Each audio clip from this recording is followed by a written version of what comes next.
فتح پور سکری ایک شہر جو بنیادی طور پر سرخ ریت کے پتھروں میں واقع ہے۔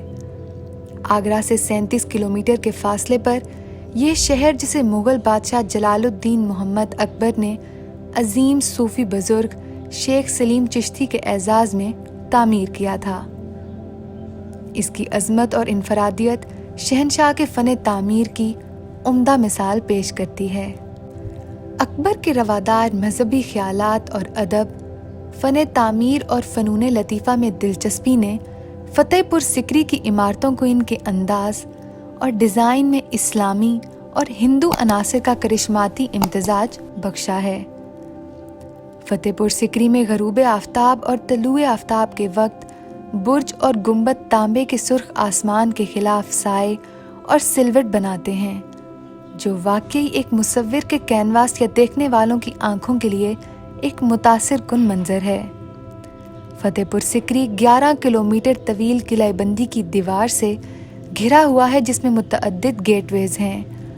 عظیم شہر کی باقیات، امپیریل پیلس کمپلیکس، عظیم صوفی بزرگ شیخ سلیم چشتی کا سنگ مرمر کا پیچیدہ مقبرہ اور عظیم الشان مسجد تاج محل کے بعد دوسرے نمبر پر ہے، جو کہ تعمیراتی خوبصورتی کا ایک معیار ہے۔ فتح پور سکری 1571 اور 1585 کے دوران تعمیر کیا گیا تھا۔ آج اس شہر کی آبادی تقریباً 30,000 ہے۔ اس ویران شہر نے محکمہ آثار قدیمہ کی کوششوں کی وجہ سے بہت سے پرانے ڈھانچے کو برقرار رکھا ہے۔ فتح پور سکری اپنے عروج پر مغل فن تعمیر کی شاندار مثالوں میں سے ایک ہے۔ اگرچہ شہر کھنڈرات میں ہے، لیکن اگر کوئی آگرہ آتا ہے تو یہ دیکھنے کی جگہ ہے۔ لیکن حقیقی معنوں میں فتح پور سکری ایک ایسی جگہ ہے جہاں کچھ وقت گزارنا چاہیے۔ کھنڈرات پر غروب آفتاب قابل توجہ ہے۔ فتح پور سکری ہندو اور مسلمان فن تعمیر کی بہترین مثال ہے۔ فتح پور سکری مسجد کو مکہ کی مسجد کی نقل کہا جاتا ہے، اور اس کے ڈیزائن فارسی اور ہندو فن تعمیر سے اخذ کیے گئے ہیں۔ شاہی محل کا سفر دیوان عام یا ہال آف پبلک آڈینس سے شروع ہوتا ہے۔ یہ ہال تقریبات اور عوامی دعاؤں کے لیے بھی استعمال ہوتا تھا۔ مغرب میں شہنشاہ کے تخت کے ساتھ ایک برآمدہ ہے۔ دونوں طرف خوبصورت جلی اسکرین نے دربار میں حاضری دینے والی خواتین کو الگ کر دیا ہے۔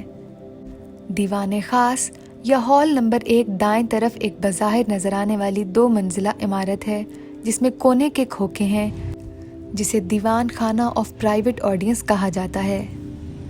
اس میں داخل ہونے پر آپ کو صرف ایک ہی کمرہ نظر آتا ہے۔ مرکز میں ایک بڑے پیمانے پر کھدی ہوئی کالم کھڑا ہے، جو ایک بڑے بریکٹ والے دارالحکومت کی حمایت کرتا ہے۔ 4 تنگ کونے مرکز سے پروجیکٹ کرتے ہیں اور چیمبر کے ہر کونے تک چلتے ہیں۔ یہ خیال کیا جاتا ہے کہ اکبر کے تخت نے دارالحکومت کے اوپر دائرے کی جگہ پر قبضہ کیا تھا، اور کونے 4 وزراء کو تفویض کیے گئے تھے۔ پچیسی بورڈ کے بائیں جانب ترک سلطانہ کا گھر ہے۔ گھر، جیسا کہ انوپ تالاؤ کے کونے میں اس کا مقام ظاہر کرتا ہے، آرام کے لیے ایک پویلین تھا جو پول کے ساتھ منسلک تھا۔ چھت پر جیومیٹریکل پیرن لکڑی میں وسطی ایشیائی نقش و نگار کی یاد دلاتا ہے۔ دیوان خاص کے بائیں جانب ٹریری یا آنکھ مچولی ہے، جس کے بارے میں خیال کیا جاتا تھا کہ اسے کبھی کھیل کھیلنے کے لیے استعمال کیا جاتا تھا، جس میں 3 کمروں پر مشتمل ہر ایک تنگ راہداری کے ذریعے محفوظ کیا جاتا تھا، جن پر گارڈز تعینات تھے۔ بائیں کونے میں شہنشاہ کا نجی حجرہ واقع ہے۔ اس کے گراؤنڈ فلور پر 2 اہم کمرے ہیں۔